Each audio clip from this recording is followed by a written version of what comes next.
Oh, it's nice and sunny now. I thought I'd pay this park a visit because I haven't got shots here since a while ago. And now that there's a lot of fresh snow, I thought I'd get some interesting stuff. And it's actually really bright right now. I'm guessing I can't get away with the 8PL.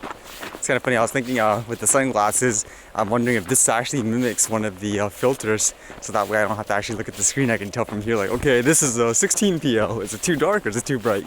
What's new? Today, when I saw my internet social media feeds, I saw all this thing about Safer Internet Day, and I was wondering, what is Safer Internet Day? I'd never heard of the event or whatever. Apparently, I guess it's just an initiative to make things like cyberbullying and stuff, basically creating more awareness about it. And from what I read, people are trying to educate others about internet slang and so forth, so you understand the terms. I guess for you as the onlooker, you can kind of see like when the bullying and stuff is starting. And I actually saw this video from one organization where it kind of explains it. They actually use a quote gamer character to show that how he normally bullies people and so forth, and then basically it doesn't hit home until one of his like family members starts getting bullied like the same way.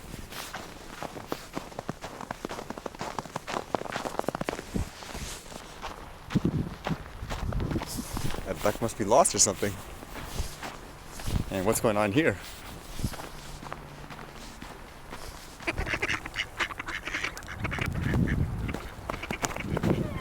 Maybe the water's too cold or something? Whoa.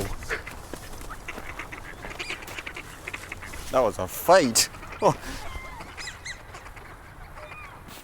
Okay, well, I guess the first thing, let's see. What would I say to be safe on the internet?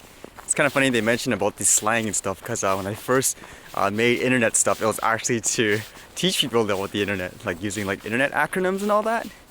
I don't know, I say to be safer in context of that video I saw with the cyberbullying and stuff. I guess for you as an outsider, I guess you just have to understand, I guess, why in many cases, like people type like that and so forth.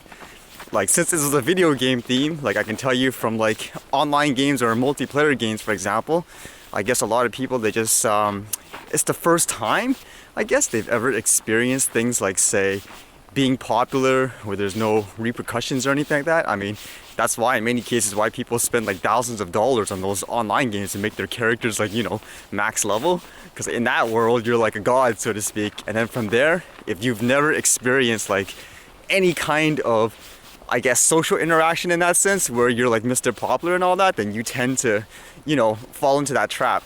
And even for me, like when I played like online games with people and stuff, I see that all the time. People get into this cycle where they get this huge ego, they start like bullying people because there's no repercussion for it.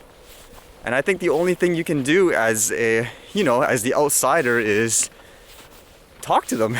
That sounds like a stupid answer, but talk to them. Like even for me, like when I play like games and stuff with people, I just talk to them. I listen to like, okay, well, why are you like this? Like what's going on? And you'd be surprised on how much people would open up and how much you can help them just by lending an ear.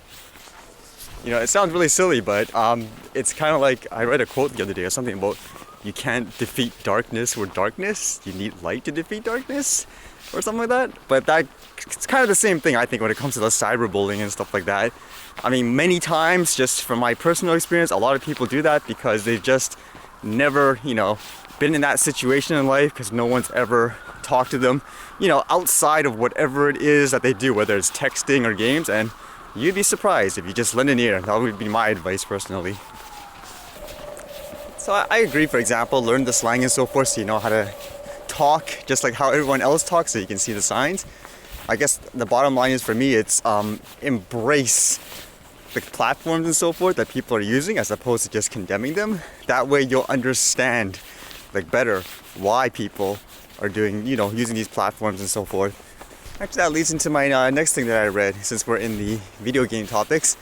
I mean, I've been reading like even the articles here with the links and so forth. They're saying video games can cause like, violence and so forth. From playing these games, you'll be less empathetic towards others. I mean, just from personal experience, I've played some of the most violent games there is. I mean, Mortal Kombat and stuff, but you don't see me going in the street and ripping up people's heads. I mean, for me, that just comes down to things like parenting and all that. I mean, did your parents teach you like, hey, this is fake, this is real? I mean, in my opinion, that's what it more comes down to, whether or not you have the life balance, because I don't care what it is, video games, poker, like whatever. I mean, if someone has like an issue in real life, no one's there to talk to them and so forth, they're gonna show like, you know, negative signs regardless. All right, I was thinking of flying it around here and getting some shots and seeing how it is.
I read this article recently about the Zelda Breath of the Wild. It was kind of a sad story.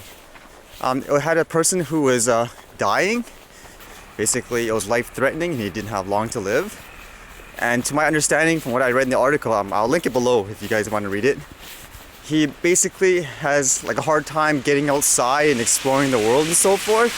And so he actually played like a lot of, from what I saw, video games and all that. And then one day, he basically really wanted to play like Zelda Breath of the Wild, but of course it's not out yet, and he wanted to go to PAX, but unfortunately they weren't showing it. And Zelda was one of his favorite games, so that's one of the things he wanted to play before he passed away. I guess from a lot of online posts and so forth, like from things like Reddit and so forth, apparently they made it happen. They somehow got Nintendo's PR department to, I guess, pay attention to it, and they agreed. They actually let him play Zelda. So that's kind of cool because the family members were saying how happy and stuff he was. And essentially, he was so excited, saying like, yes, I'm gonna make it, because it was like March 3rd was the release date. So that kind of gave him like, you know, the extra motivation to hang on there.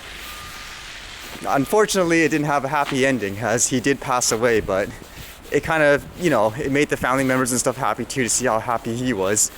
But again, that's to show you how positive video games and stuff can be too. I mean, in context to this, I mean, it all depends, like your perspective, like where are you coming from?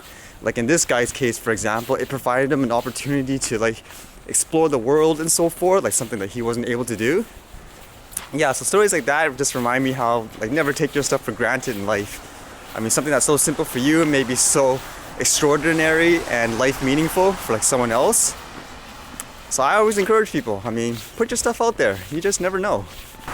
Oh, one extra thing I did today, just as a little bit of a test. What I did was, with yesterday's drone footage, I actually converted it to 2.7K. Well, not converted, that's actually the natural resolution. And I actually uploaded a separate video for it. Because I wanted just to test to see how long it took to render, and holy smokes, it takes so long to render like the 2.7K footage. I mean, that's why I've been uploading mostly in 1080p, because it takes way too long, like with the computer setup I have, to render that high of a resolution. But I uploaded it, and you guys can like check it out and tell me you see any difference or not. Like, does it make that big of a difference in YouTube? Because I assume most people when they watch it's like they don't even go full screen usually. But I guess you guys can see the quality. Alright, other than that, I'll see you guys later.